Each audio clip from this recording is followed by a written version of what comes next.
Hello friends, एक बार फिर स्वागत है आपका मेरे इस यूट्यूब चैनल पर।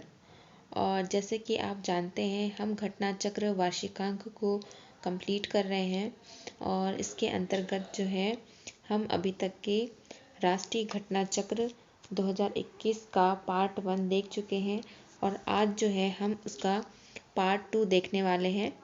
तो बने रहिए हमारे साथ।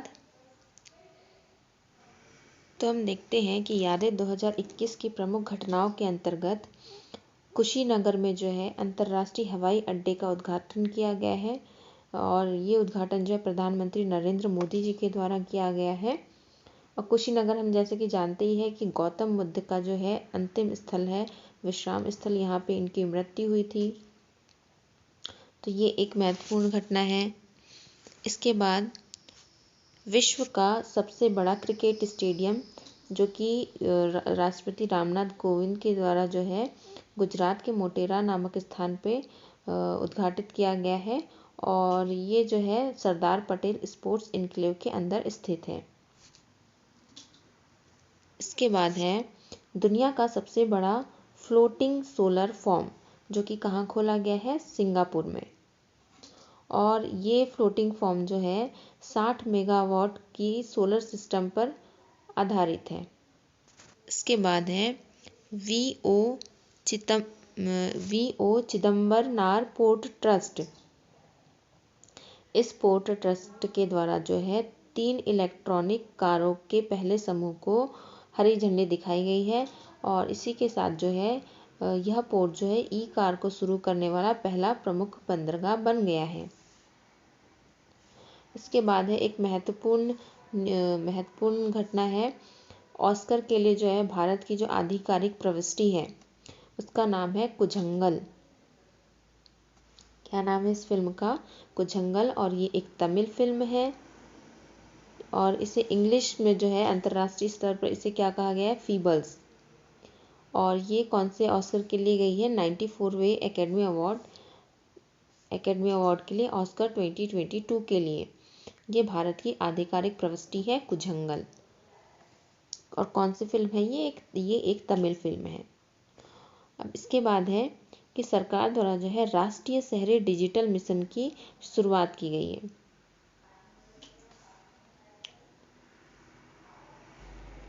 और इस मिशन का उद्देश्य क्या है? राष्ट्रीय शहरी डिजिटल मिशन का उद्देश्य जो है शहरों के लिए एक डिजिटल बुनियादी ढांचा तैयार करना है और इस कब तक करना है? वर्ष 2022 तक के करना है। इसके बाद यहाँ पे फिर ये न्यूज़ रिपीट की गई है, कुझंगल के ही बारे में यहाँ जानकारी दी गई है। लेकिन यहाँ कुझंगल का बताया गया है कि कुझंगल को जो है हिंदी में कंकड़ कहा जाता है, जिसे हम पहले ही पढ़ चुके हैं कि 94वें एकेडमी अवार्ड के लिए भारत की तरफ से भेजा गया है। इसके बाद एक योजना आई है, स्वस्थ भारत योजना। इसे क्या कहा गया है? PMASBY, मतलब प्रधानमंत्री आत्मनिर्भर स्वस्थ भारत योजना। और इस योजना के लिए जो है 64,000 करोड़ रुपए का एक अमाउंट तय किया गया है और इससे जो है 2021-22 के बजट में जो है इसका वर्णन किया गया था। अगली घटना है 18वें आसियान भारत शिखर सम्मेलन में जो है प्रधानमंत्री नरेंद्र मोदी जी के द्वारा भाग लिया गया है और इस सम्मेलन की जो है ब्रुनेई के सुल्तान के द्वारा जो है अध्यक्षता की गई है। फिर है डेयरी सहकार योजना। जैसे कि हमने अपने पिछले वीडियो में देखा था कि सहकारिता मंत्रालय खोला गया है, एक नया विभाग खोला गया है। तो इसके अंतर्गत जो है डेयरी सरकार योजना लाई गई है।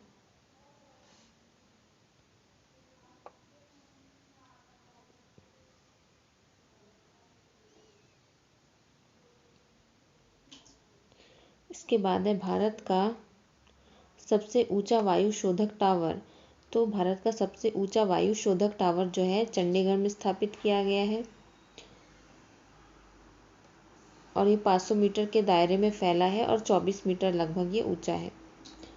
फिर है देश के पहले कार्यात्मक स्मॉग टावर का उद्घाटन। तो देश के पहले स्मॉग टावर का उद्घाटन जो है दिल्ली के आनंद विहार में किया गया है। इसके बाद है सबसे ऊंचा मूवी थिएटर। विश्व का सबसे ऊंचा मूवी थिएटर जो है लद्दाख में खोला गया है। इसका उद्घाटन लद्दाख में किया गया है और ये जो है 11,562 फीट की ऊंचाई पर स्थित है। फिर है भारत। इसके बाद है भारत की पहली हरित हाइड्रोजन इलेक्ट्रोलाइजर निर्माण इकाई। ये जो है भारत में इससे हरित हाइड्रोजन बनाने की सुविधा होगी और इसके बाद जो है हमें किसी दूसरे देशों से आयात करने की आवश्यकता नहीं होगी। ये बनाया गया है भारत की पहली हरित हाइड्रोजन इलेक्ट्रोलाइजर निर्माण इकाई। भारत के पहले टॉय फेयर 2021 का उद्घाटन प्रधानमंत्री नरेंद्र मोदी जी के द्वारा किया गया है और यह मेला जो है आत्मनिर्भर भारत थीम के साथ गेट लोकल फॉर वोकल के साथ में शुरू किया गया है। और इसके बाद है भारत की पहली स्वदेशी रूप से विकसित चालक रहित मेट्रो ट्रेन, मतलब कि बिना ड्राइवर की ट्रेन जो है चालक रहित मेट्रो कार का जो उद्घाटन है ये किया गया है बेंगलुरु में।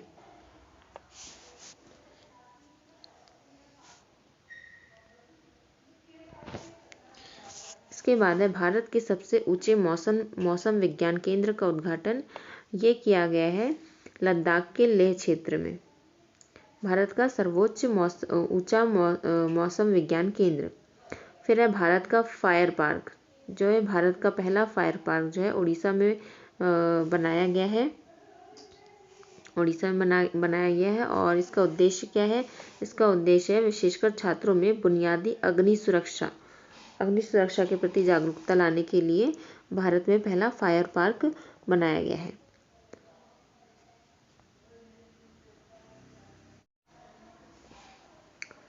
प्रधानमंत्री द्वारा जो है गति शक्ति नेशनल मास्टर प्लान की शुरुआत की गई है और इसका उद्देश्य है राष्ट्रीय स्तर पे जो है लॉजिस्टिक लागत को कम करना और भारतीय अर्थव्यवस्था को बढ़ावा देने के लिए बुनियादी ढांचा परियोजनाओं को समन्वित करना। फिर है फोर्ब्स रिच इंडिया लिस्ट। इसमें जो है मुकेश अंबानी जो है प्रथम स्थान पे है। इसके बाद है सरदार पटेल लीडरशिप सेंटर, जो इसका उद्घाटन किया गया और इसका उद्घाटन जो है 31 अक्टूबर 2021 को राष्ट्रीय एकता दिवस के अवसर पर मसूरी उत्तराखंड में किया गया है। मसूरी उत्तराखंड में जो लाल बहादुर शास्त्री राष्ट्रीय प्रशासन एकेडमी है, यहाँ पे जो है सरदार पटेल लीडरशिप सेंटर का उद्घाटन किया गया है। फिर है विश्व के सबसे बड़े क्रिकेट बैट का अनावरण। तो ये जो है हैदराबाद क्रिकेट एसोसिएशन के द्वारा जो है इसके अध्यक्ष मोहम्मद अजरुद्दीन के द्वारा जो है विश्व के सबसे बड़े क्रिकेट बैट का अनावरण किया गया है, जिसकी लंबाई जो है 56.10 फीट और वज़न जो इसका 9 टन है, जो कि चिनार की लकड़ी से बना हुआ है। फिर है 2 लंबी दूरी की मालगाड़ियों का शुभारंभ किया गया है, जिसमें से एक का नाम है त्रिशूल और दूसरी का नाम है गरुड़। ये जो है दक्षिण मध्य रेलवे की है रेलगाड़ियाँ, त्रिशूल और गरुड़। इसके बाद हम देखते हैं कि महाराजा सुहेल देव स्मारक का शिलान्यास कहाँ किया गया है और कहाँ किया गया है? नरेंद्र मोदी जी के द्वारा बहराइच में उत्तर प्रदेश के बहराइच में महाराजा सुहेल देव स्मारक की आधारशिला रखी गई है। ये बहराइच जिले के श्रावस्ती के शासक थे। फिर भारत में जो है 100 करोड़ कोरोना टीकाकरण का रिकॉर्ड बनाया गया है, वो भी 9 महीने के अंदर। फिर है आकाश एयर। भारत के जो अरबपति निवेशक है राकेश झुनझुनवाला, इन्होंने जो है एक एयरलाइन आकाश एयर लॉन्च करने की घोषणा करी है। आकाश एयर। आदि शंकराचार्य जी की समाधि, ये जो है उत्तराखंड के रुद्रप्रयाग जिले में केदारनाथ मंदिर के परिसर में जो है आदि शंकराचार्य समाधि का उद्घाटन किया गया है। और ये समाधि जो है 2013 की केदारनाथ बाढ़ में क्षतिग्रस्त हो गई थी और इसके बाद जो है अभी इसको फिर से बनाया गया है। और इसके बाद जो है देश का बहुत ही महत्वपूर्ण घटना जो रही है इस वर्ष, वो रही है तीनों कृषि कानूनों के रद्द होने की। तो 19 नवंबर को जो है सुबह 9 बजे जो है प्रधानमंत्री जी ने राष्ट्र के नाम संबोधन में तीनों कृषि कानूनों को निरस्त कर दिया है, वापस ले लिया है। इसके पहले भी कृषकों से संबंधित 2015 में भूमि अधिग्रहण कानून वापस लिया गया था। तो आप इसे भी ध्यान रख सकते हैं क्योंकि आजकल एग्जाम्स में कुछ कनेक्ट करके भी पिछले घटनाओं को भी पूछ लिया जाता है। इसी के साथ जो है राष्ट्रीय घटना चक्र 2021 का हमारा पार्ट 2 कंप्लीट होता है और इसके बाद जो है हम अंतर्राष्ट्रीय घटना चक्र के साथ आएंगे। और ये जो घटनाएं, सभी घटनाएं बहुत ही महत्वपूर्ण है 2021 की। इनमें से एक ना एक क्वेश्चन आने की संभावनाएं बनी रहेगी। तो आप बने रहिए इस वीडियो के साथ में और आने वाले वीडियो को भी ध्यान से देखिएगा। Thank you.